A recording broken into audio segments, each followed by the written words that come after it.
Good afternoon, everyone. Welcome to Cámara Peruana de Comercio Exterior and to our English lectures. We welcome you today on Thursday, October the 8th. I hope everyone is having a good holiday. Angamos Combat Day. Today, we're going to continue with our lectures in English. And today, we are going to talk about globalization and economic policy. I'm going to give you some terms. I'm going to give you some information about how globalization is seen and treated in the world. And of course, that could be applied for our country, Peru, right? Okay, again, my name is Carlos Martinez Flores. I'm an English instructor and speaking coach. I am a former team leader at Pacifico University, and currently I am an EFL teacher instructor at Mater Purísima School in Miraflores, okay? So again, remember that all your comments and your thoughts, I would follow them in the chat area, okay? In the chat area of Facebook. So if you have any comment, just remember to make the questions and I will happily answer and clear any of your doubts, okay? Very good. Don't worry about asking me the questions. Like I said, I'm happy to answer and clarify any questions that you might have. So let's begin. Globalization comes from the word globe, and this is a globe, okay? Many years ago, I remember when I was younger, normally I would find out about what was happening around the world either the next day or maybe many hours later, watching the news or listening to the radio. But with the increase in technology and with the creation of new devices, we have become one world. We at the second we know what's happening in other parts of the world, in other continents, in other countries, and this not only happens with news, it happens with everything. Nowadays, if you go into into most social media sites, you will be able to figure out a way of buying things from overseas. You will be able to go to webinars in other countries. You will be able to study online, and countries can have access to technologies that other countries create and develop for the world. Okay, that's why it's called globalization, because now nothing can happen around the world without all of us being affected. But this regarding business, globalization has different categories, let's say. Okay. So again, globalization first, when companies want to take advantage of globalization, they use strategies. One strategy is importing and exporting. Okay, again, we're going to go deeper into each terminology as we progress with this lecture. Okay. The next, we have another company strategy that we have is outsourcing. Okay, you know, outsourcing is when companies hire or contract other companies or people to do things that maybe they can't or they don't want to do. And this can be done internationally or also locally. I've worked at places that where English was outsourced, and it was done by us and not by the head company, right? Okay, then we have the following is government and central bank policies. Okay, and this also affects globalization because the central bank and the government determine exchange rates and taxes and many things that have an impact on the business that you will do with other countries around the world. Next, again, another company strategy is foreign direct investment. Okay, we're going to see that too. This is when a company, a foreign company decides to invest in the country in the target company. You know, sometimes they invest with with companies. They invest with and they invest in companies. It's when, like I said, a main or head company decides to invest money in another place or another country. Next, we have international organizations that promote trade. This is another way of globalization. We're going to mention some that that promote trade, that promote business between countries. And finally, we have some worries regarding globalization. The things that people sometimes worry about when they mention the word globalization. For most people, globalization is something good. It's something that is needed. It's something that is something that is has to do with how the world is now.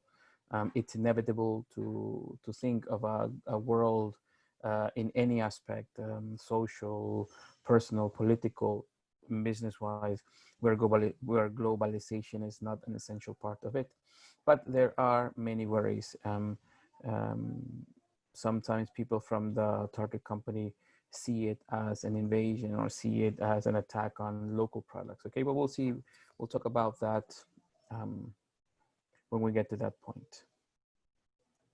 Okay, so remember that these are some factors that affect globalization. The first one, again, we have some strategies like import-export, foreign direct investment, outsourcing. Then we have things like government and central bank policies that might affect globalization.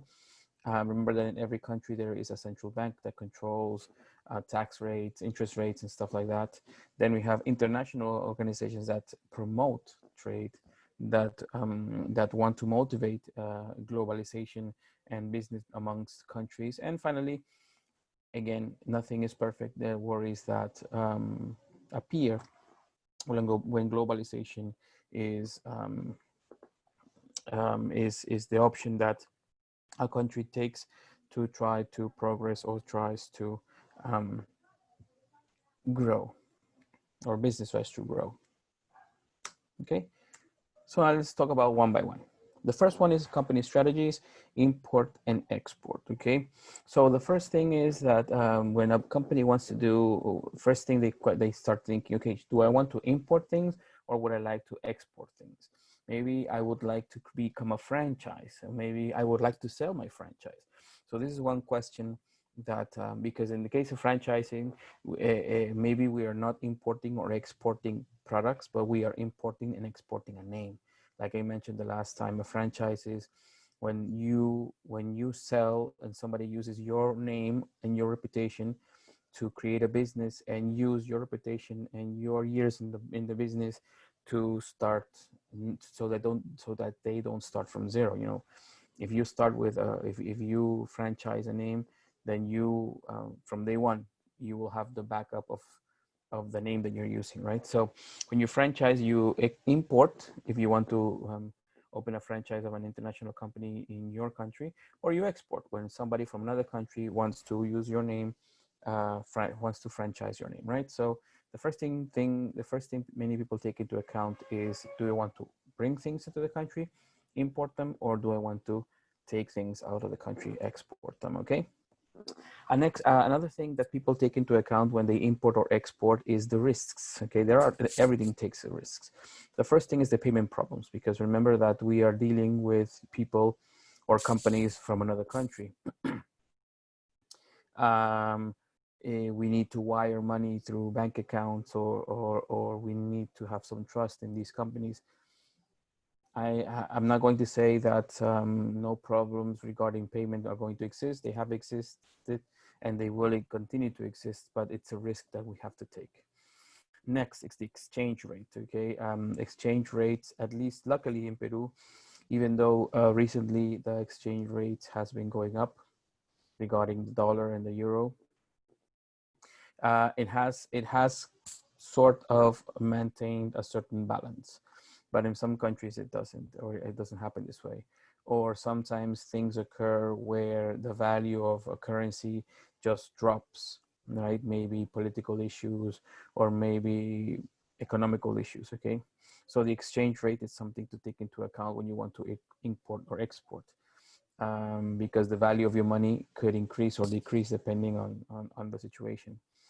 And another thing is the political problems. This is tied to this, right? Because we don't know how. Maybe you start investing in a country, or you start exporting to a country that has a certain government with certain rules, and maybe something happens to this government, and these rules all of a sudden change, and you either adjust yourself to the new government, or you have to make a decision of continuing your business.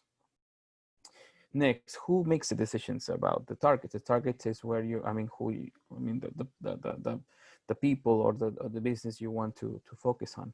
Who will make that decision? The head office, which is you, which is, for example, if you are exporting, you are the head office, or the local staff, or the people who work in the other place.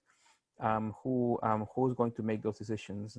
The marketing decisions. The way you're going to approach the public. Okay, so if you are exporting to a country, you need to take into account who you're exporting to, their cultures, their customs, and their regulations. And the same as for somebody who is importing into your country. Okay, so these are some things to take into account when we decide to import or to export.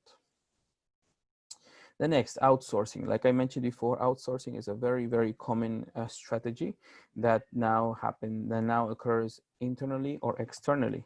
Okay, like I said, it is when you have a certain service that you decide not to start doing it. So what you do is you find a company or people who would take care of this business, right? Now, when you decide to outsource, would you like a manufacturing operation? Would you like would you like to open or hire people to create your product, to manufacture it? Maybe it's a back office service. A back office service refers to, all the things. For somebody else to do all the services that you do inside your business, like for example, accounting. For example, when you are auditing department, human resource, like all the services that a company has that the client doesn't see, human resources, like I said, accounting, IT, all these things. Sometimes these are called back office services, the things that you don't see of a company. Or maybe you want to outsource the frontline services. Frontline services, as its name states, are the services that have direct contact with your client. Maybe customer service, maybe again, IT over the phone. So you have to decide what type of business, what type of outsource service would I like? The manufacturing one, the back office one, or the one the frontline service one. Next, another thing you need to take into account is the choice of the location. Where would you like this to outsource? There are many places that are famous for outsourcing. We have Argentina, we have Colombia, at least in South America, we have Brazil. In Asia, we have India, Mexico. There are many places where, for example, sometimes you might call. I remember a time when I needed some help with my HP computer, and I was in New York, and I made a call, and all of a sudden I was helped by somebody overseas in India. Because HP had outsourced customer service to that country. Okay, so you need to decide where you want to outsource, which country, and the way to take into account is first labor costs. How much is it going to cost me? Of course, like any business, you want to make a profit, so you're going to look for a place that is good and that is affordable. Next, the skills. Okay. What do you need, and what type of service do you need, and who and where is it better? You need to take into account if you go. I'm going to pay for this service. I'm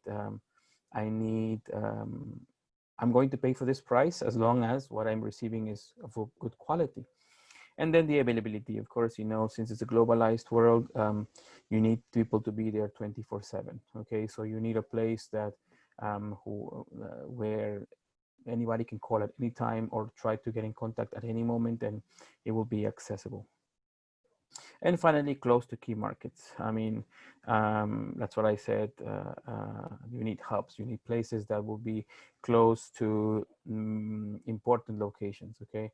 You do not want to be in a place that you're alone, far away from everybody, and you are not in contact with important markets, depending on, of course, your business. Next, government and central bank policies. The government states all the policies of the businesses, whether you are international or local. I mean, they're going to say, they're going to decide on taxes. They're going to decide on how much money you can invest, or what's the minimum you can invest if you want to invest in a country. Okay, all these regulations are set by the government. Then we have the central bank. The central bank controls interest rates, like I said, how much you're going to pay in case of loans, and what is going to be the price it affects on the exchange rate, and finally it also the open market and the bond market. Okay, these things have to do with political things, so it's also very important for a business to take into account all these things before they decide to start with the business of doing things abroad, you know, doing things outside of the country and outside of where you are normally. Next. Another strategy, foreign direct investments. Like I said, this is when one country decides to invest an important amount in another country, okay? To want it to be a joint venture. A venture is when two companies decide to work together with a common target, but they remain being independent. This is not a merger, like I mentioned yesterday in another class. This is not an acquisition. No, this is a venture. A venture is when two companies decide to work together to reach a goal, but they maintain or they stay being independent. A strategic alliance is similar, okay? But this is when this is similar to a venture, but now it's like you get together to form some kind of company or some kind of business to reach a goal. Okay, the opposite the opposite idea of venture, where even though you're two companies, you still maintain your independence. And finally, a subsidiary is when you find like this is like a branch. Okay, a company that's going to work. You are going to have like your company in a smaller version, but in the country where you are working at. Okay. It's not another company, it's your company, it's your office, it's your business, but it's going to be like a smaller version of your company in the country where you are working at. Next, we have the multinational stock ownership and management. Again, this has to do with the stock market and the things that with many countries working at the same place, or many countries investing in the same country.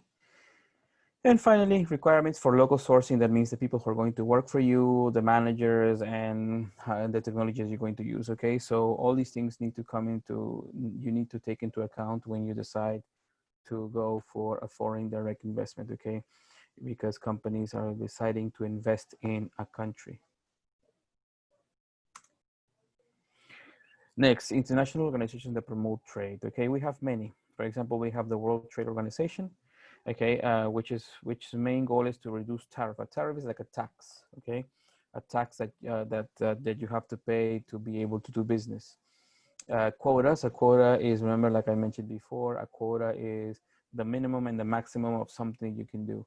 For example, if you want to invest in a country, the government will say, okay, the minimum amount that you can invest is this. If you cannot invest this money, then you won't be able to do business with our country. And sometimes there are maximums too. And also to mediate in disputes. It's like it's not like a court, but it's going to try to intervene when two entities or two countries have issues relating trade. Then we have the IMF, or the International Monetary Fund.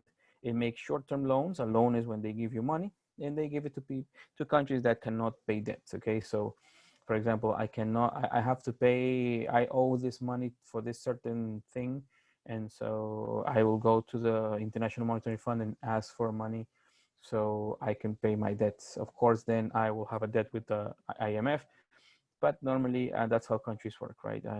They're free of debts to many things, to many places, or about many subjects, and you only have one debt with the IMF.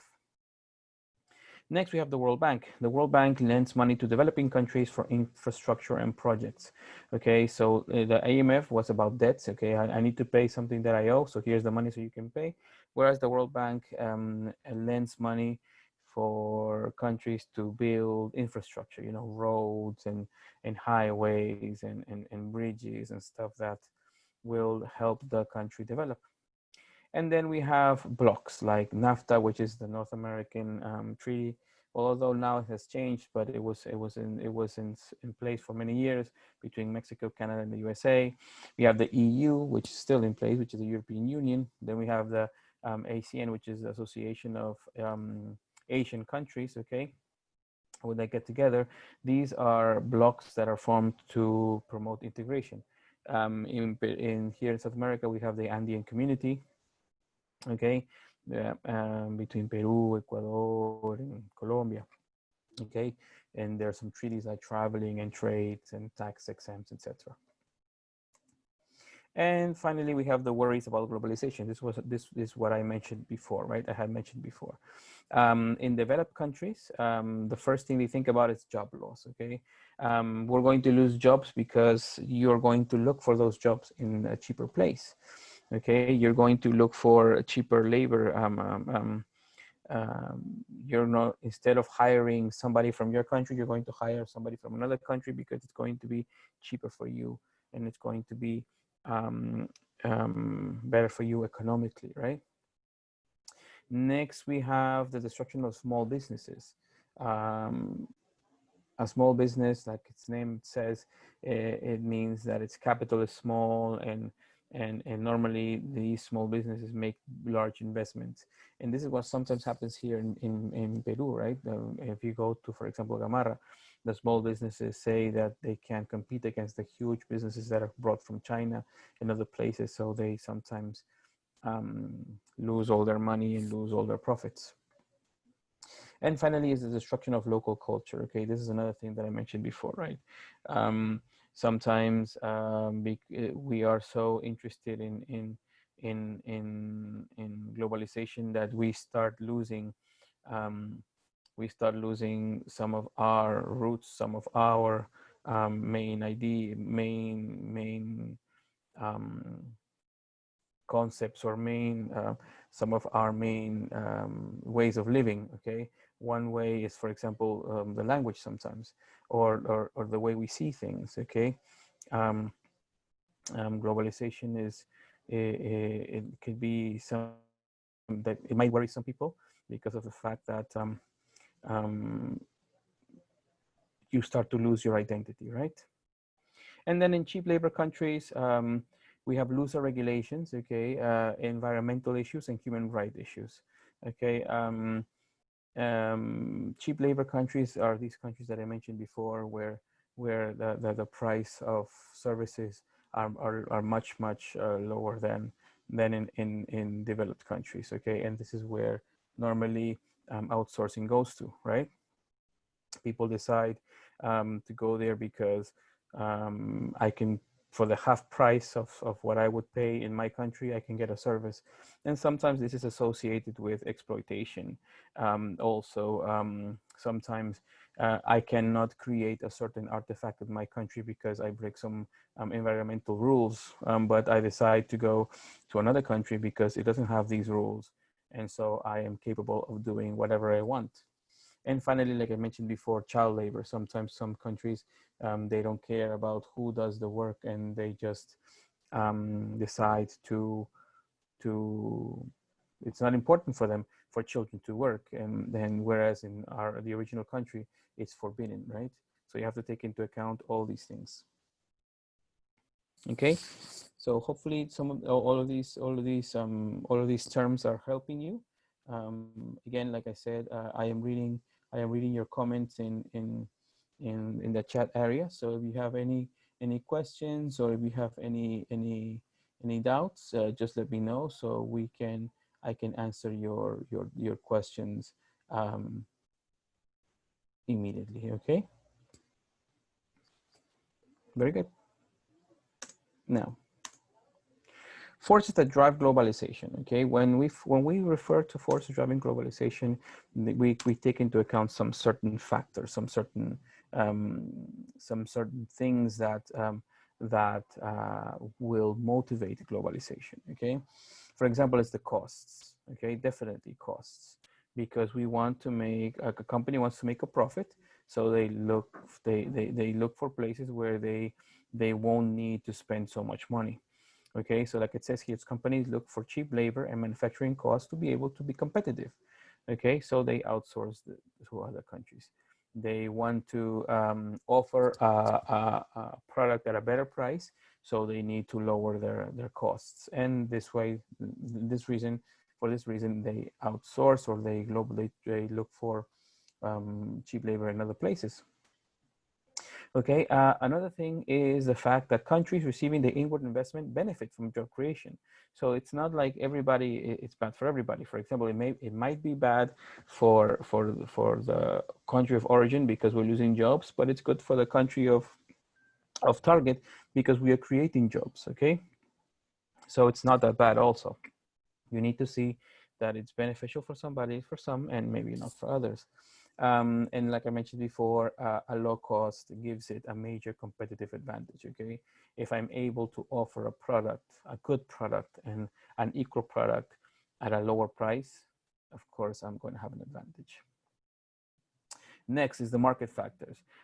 Sometimes domestic markets become saturated. Like, okay, I mean, I want to sell a product, but here in Peru, everybody has this product. I mean, I need to say but I know my product is good, so I look for a market where my product is not so popular, so I can sell this product in this new target market, and I will be able to make a profit. Because if I continue selling it in my home country, it's not going to sell, because again, it's too common. Okay, like I said before, here we have what's called the BRICS: Brazil, Russia, India, China, which are the most common outsourcing countries, like I mentioned before. If things continue like they are, they're going to continue they're going to dominate the labor market during the 21st century, just like the US did in the 20th century, and just like the UK did in the 19th century. Notice that the UK and the US are now developed countries. But in some moment, in some part of their history, they also served as outsourcing countries. Okay, they also served as places where businesses went because they needed cheaper labor, or they needed to increase, or they wanted to improve, or they wanted to get more benefits, or be more worldwide recognized, right? And second, another thing is companies need a global presence. Like I said before, the world is globalized, whether we want it or not. So another reason is because customers are global. I mean, right now from my cell phone, I can buy things from China, from India, and I'm in Lima. Okay, so if I can be given the option of buying from these countries at a price that is good for me, I'm going to do it. Okay, so that's why companies need to have a global presence, because customers or consumers are global. And finally, and the last thing is because if you have a good company and you're capable of merging or making an alliance with another big company, you will only have a synergetic solution. One big company with another big company the result tends to be one large, bigger, and more powerful company. So these are two factors: the cost factors, I mean the fact of making money, and the second one of where you are and what the market offers. And then we have two more: the technology factors and the global business factors. Okay. Technology factors, for example, the comparison of the supply chain costs are made easy by the internet, and comparison of final price easy by the end of the user. Okay, that means that, I mean, I can see, I don't need to travel to this place to be able to know that it's going to be easier, it's going to be cheaper or not, okay? And also with the product that I'm going to receive, I mean, I'm capable of knowing, I mean, how much it's going to cost me, okay? Next, mobile communications allow employees to keep in touch from all around the world. For example, what we're doing now, the fact of mobile communications allows everyone to have these synchronic meetings with people from different cities, different countries, right? So technology has also helped. And finally, the information is accessible anywhere in the world, okay? I mean, if I am a manager or a director or an engineer, I do not need to be in my home country to be able to make business or make decisions. I can be anywhere in the world. I can travel to anywhere in the world, because if I want to make a business, if I want to outsource, if I want to find some raw materials, I just go to the place where it's being offered, right? So the information that I need to access is accessible from any part of the world. And then finally, we have the global business factors. I'm going to talk to you about what is called the business cycle, okay? Before, it was only for individual countries, but now it's an international cycle, okay? Normally, this is how it goes. Normally, you can start out from any one of these steps, right? But normally it goes by recovery, the growth, recession, and depression, okay? So this is how it normally goes. And normally it's a cycle, because after depression, you go back to the recovery, and then you go again. Recovery, growth, recession, and depression, okay? Another terminology for recovery is upswing. Another terminology for growth is expansion or boom. Another terminology for recession is contraction or downturn. And finally, the depression is called a slump. Like I said, normally this is what happens, okay? This is the cycle, the business cycle, okay? You can start out from any one of these moments, but again, this is how it normally goes, okay? And it's a cycle because you can go from depression to recovery, and you start over and over and over again, okay? So these are the four factors, like I mentioned before. The first two factors were cost and market factors. Because you want to make cheaper, you want to make a better profit. The market factors is because you want to be accessible everywhere in the world. The technology factor is because now technology permits us to be literally anywhere in the world. And the global business factors is because every business in the world goes through the same steps, okay? When they want to grow, when they want to expand, when they want to become globalized, okay? Good. So now let's go to another topic. Company strategies due to globalization. The first one, like I said, because of globalization, the first one was import and export. This is the one that has the lowest risk, but also gives the lowest profit, okay? You don't lose too much money in the case something goes wrong, but if you want to make a lot of money with import and export, it's going to take quite a while. Okay, the next one is outsourcing, okay? This is the second strategy. You go deeper. Here you can also make a better profit, but it's long term, and the outcome of it has a better outcome than import and export. And again, you decide if you only want to outsource, for example, manufacturing things, but you can also manufacture a service, right? You don't need to literally be there. For example, I want to outsource customer service. So all I need is many people and many computers, and then just a telephone line, and people can contact me from anywhere in the world, and I will be able to solve their problems, okay? So you don't only outsource processes, but you can also outsource a service. And finally, like I said, is the foreign direct investment. This is the higher risk that if you want to compare with import and export. But of course, it is the higher risk, but it also brings in the more benefit, the bigger benefit, you know, bigger revenues. You become literally more globalized because you buy property, you establish businesses in another country, okay?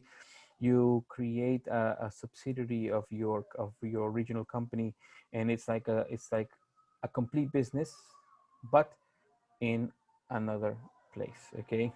It's like, for example, one example here would be like, let's say the malls that we have here in Peru, or the retail companies that we have in Peru, like Falabella, or these that are investments that a foreign company makes in Peru, and it brings about benefits for the people it hires, for the taxes it pays, and for making money go around and circle and makes the economy move, right?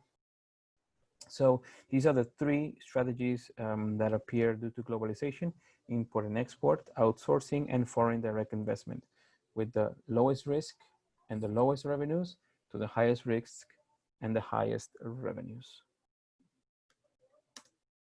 Now, political strategies in the face of globalization. There are basically two types of political strategies. The one is that in favor of supply and demand, and of course of deregulation, where you want to make changes to the regulation.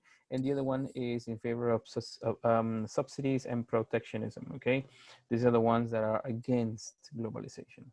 So if the politics or the politicians are in favor of are in favor of this, they're going to make market laws more flexible. Okay, it's easier for people to hire people, to fire people. They're going to lower the taxes. They're going to cut the red tape. Red tape means bureaucracy. Okay, to make it easier to start a new business. And they're going to encourage free trade, where you don't have to pay any taxes or lower taxes. On the opposite side, or on the other hand, we have the politics that is in favor of subsidies and protectionism, when you don't want to globalize your country so much. So politicians work to protect job security, okay, and social benefits. They support increasing taxes, and they protect the national businesses and jobs with strong tariffs. Like I mentioned before, a tariff is a tax that a foreign company needs to pay to be able to invest or make business in a certain country. If you cannot pay the tariff, then you won't be able to continue with the business, okay? So these are the two types of political strategies that face globalization. The first one, in favor and against. If you're in favor, you're going to make everything easier for international businesses to work with you. If you are against, then you're going to do everything to make international business not to prosper, okay? And this is through taxes. Less taxes, you're in favor. More taxes, you're against. You increase bureaucracy, you're against, and then you decrease bureaucracy, you're in favor, right? You are in favor of open trade if you're in favor, and you are in favor of protecting national businesses and the strong workforce if you are against. Okay, so these are the two strategies, political strategies, that the companies face when they confront globalization. Now, measuring and analyzing global trade. Okay, the first is the balance of the trade. It's the difference between the imports and the exports. Okay, this is why you measure the balance of trade. If you have more export than imports, then you have a trade surplus. If you have more imports than exports, then you have a trade deficit. I mean, it's always better to have more exports than imports, but it happens. It depends on the country. So it's the difference between the imports and exports. Remember, trade surplus when you export more than you import, and trade deficits when you import more than you export. The next is the balance of the payment, okay?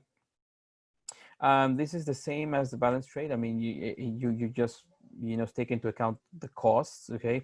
How much you are winning or profiting with your export, and how much you are investing with your imports, okay? But the thing is that here we have to include services and investments. So now we are adding, the numbers change, because in the first one, it was only how much we import, how much we export. But in the balance of the payments, we have to include all of that, plus all the services, the people that we have to pay, the transportation that we have to pay, the things that if we had to build an office, if we have to hire management, etc., etc. So this is the same. It is the balance of payments includes the balance of the trade. And finally, we have the exchange rates, okay? Currencies, I mean, the monies for each country has, they fluctuate according to the supply and the demand, okay? So when currencies fall, when the price falls, exports increase. Why? Because it's cheaper. And also foreign investment is stimulated because countries need to pay less of their money to get more of your money. Okay. And imported goods become more expensive. Okay. Why? Because again, your money has decreased. So if your currency falls, then you will have to pay more for the value of the foreign currency. And normally when this happens, living standards feel to drop. That's why, at least here in Peru, it's very important on the current, on the exchange rate of the dollar. When the dollar goes way down, we get affected, even though it is not our currency. And when it goes way up, it also affects us because it is not our currency. And when the dollar goes up, that means that our money, our sol, is going down. That's why it's not good. Okay. So remember, when currency falls, exports increase because everything is cheaper, and foreign investment is stimulated. Okay. But imported goods become more expensive, and normally people tend to feel that things are not good. So everything is more expensive, and everything is more difficult to acquire. Okay. Now we are done with the definitions of the topics. So let's start practicing a little bit. We mentioned globalization. Okay. Do you remember what were the six factors that we mentioned? No, I think you do. Like I said, you can give me your answers in Facebook while I listen to you. Okay, and I can read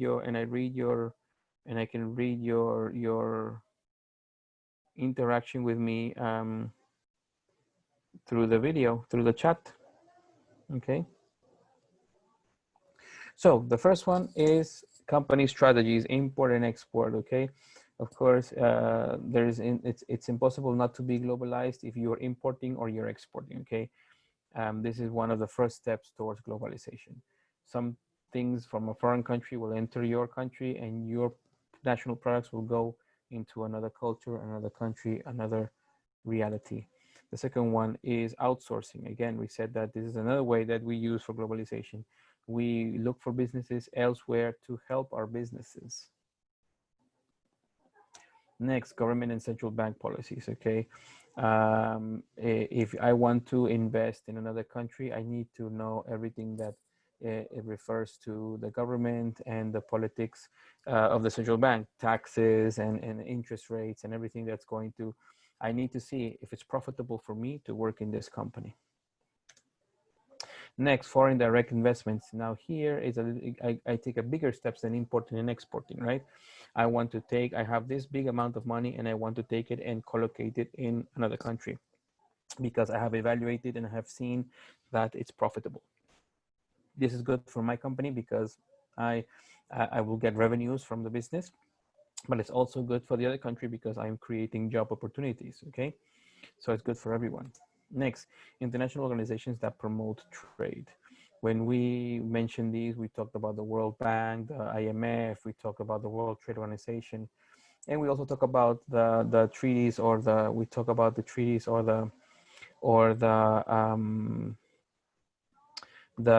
blocks that are formed internationally, right? We talk about how countries get together to be able to be stronger. Okay. Very good, Ms. Vargas. Yes, I'm reading you here in the chat. Very good. And finally, we have worries about globalization. It's impossible not to worry about globalization because most countries think that we are losing, even though we are one world. Before globalization, cultures and customs were very strong. But now that we're globalized, sometimes we are replacing foreign cultures, foreign customs, foreign activities for our own. And that cannot occur because globalization is good, but it cannot be a replacement for your origins.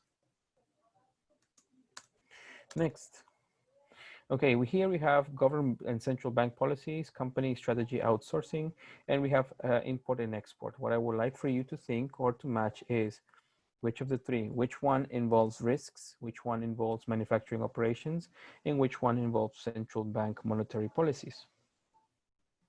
Hmm? What do you think? It's not that difficult. Okay, central bank policies in government. Do you think it talks about risks? It talks about manufacturing operations, or does it talk about central bank monetary policies? The last one. Okay, let's see. Very good. Oops. Well, I just yes. The government and central bank policies go to central bank monetary policies. And like the second one goes, outsourcing goes to manufacturing operations and labor costs, skills, availabilities. And finally, import and exports have to do with the risks, the payment problems, the exchange rates, and so on. Okay, so remember, when we mentioned about government and central bank policies, we refer to the policies that refer to the control of interest rates and stuff. Outsourcing is when we need to take into account labor costs, skills, availability of the services. And finally, import and export, there are some risks because related to payment problems, exchange rates, and political problems. Now, find words that are with a similar meaning and put them in order to show the business cycle, like I mentioned before, right? Now, we have recovery. This goes down, right? Recovery, growth, recession, and then what is a synonym of recovery? Which do you think is a synonym of recovery? I mentioned it before, right? A synonym of recovery starts with a U.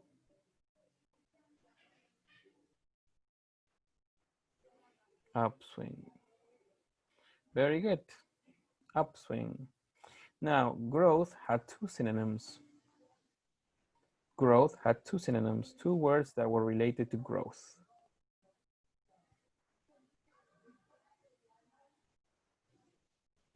Okay, expansion and boom. Very good. Now, recession had, there was a synonym, there were three words that were synonym for recessions here.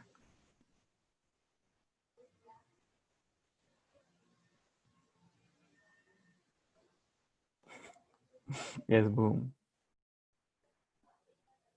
The three words that were related to recession are the following. The first one is a slowdown. A slowdown is a synonym of recession. And then the two that are also synonyms are contraction and downturn. So the last two words, which was the last step of this cycle, were a depression or a slump, right? A depression or a slump. Very good. Very good. So these are synonyms, right? Recovery or upswing, growth, expansion, or boom. Okay, recession or slowdown are the same as contraction or downturn. And finally, we have depression is the same as a slump. Very good. Now make collocations using one item from each box and then use the collocations to complete the sentences. So we have the sentences here and we have the words here. Remember, collocations are words that always go together without no grammatical reason. They just go together because they do.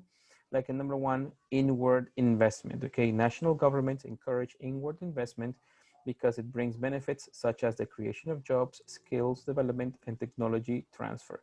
This is when you receive investment, right? From another country invests in your country. Now we have number two. Low labor and manufacturing costs are a major in the global market. Low labor and manufacturing costs are a major in the global market. Are a major what? What do you think?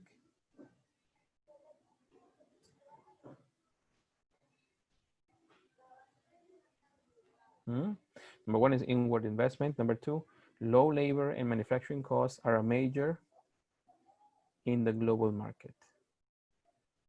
Okay, so yes, if you said competitive advantage, you were correct. Low labor and manufacturing costs are a major competitive advantage in the global market because your products will be cheaper and you will be able to sell more. Next, import-export is low risk, but has a low profit potential. If a company wants A in the global market, they will look at outsourcing. So import and export is low risk and has a low profit potential. If a company wants A in the global market, they will look at outsourcing. What do you think? So if you said deeper involvement, you were correct, okay? Because now when you import and export, it's just like one transaction. I sell my things or I buy my things. But now I am going to buy a service. I'm going to go deeper, okay? Because now I'm talking not only about a one transaction, but about maybe the, people working for me outsourcing every day, 24/7.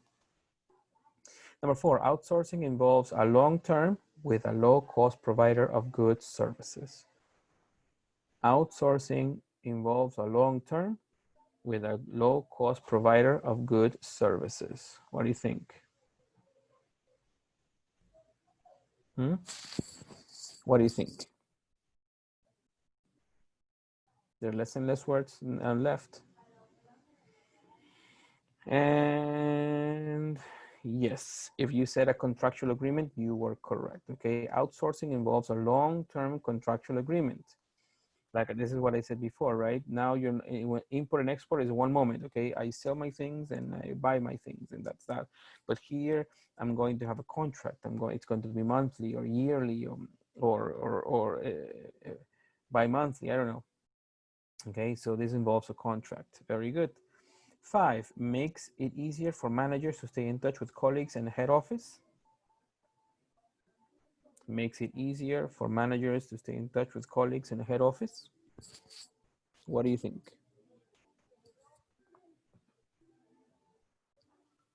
Okay, if you said mobile communications, you were correct.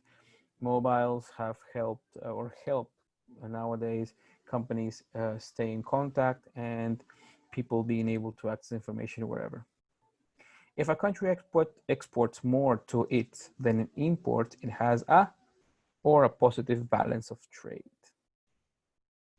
In this, we only have two more, well, we have two more options, but if a country exports more to its, let's see what you have.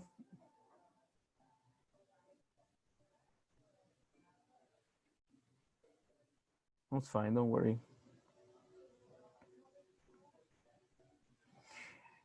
If a country exports more to its trading partners than an import, it has a trading surplus. Like I said, if you export more than you import, then you have a surplus, right?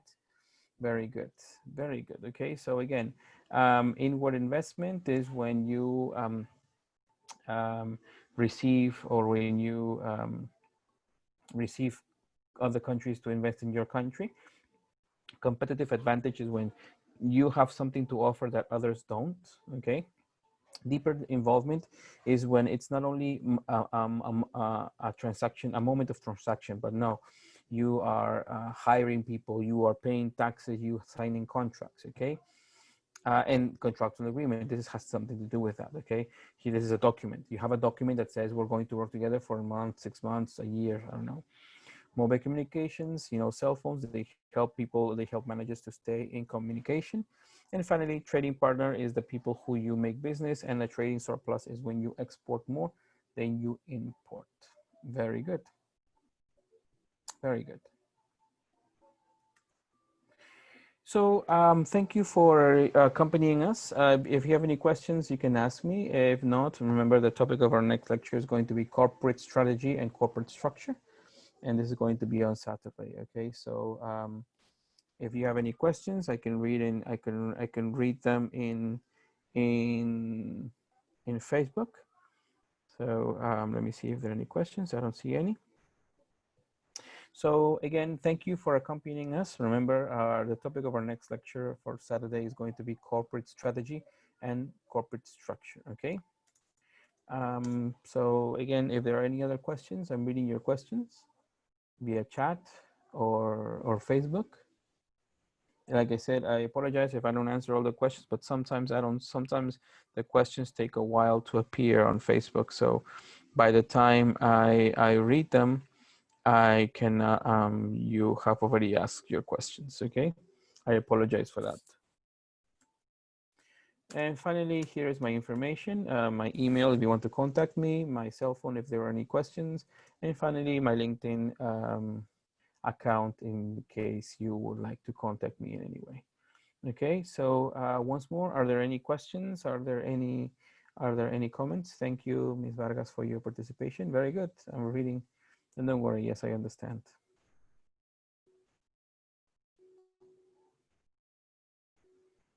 No? Okay, so I would like to wish you a great day, a great afternoon. Let's go Peru. Today we win against Paraguay at 5 o'clock. So let's all send them positive energy in this new beginning of the classifiers to the World Cup. Okay, so see you around. Have a good afternoon. And again, I will see you on Saturday.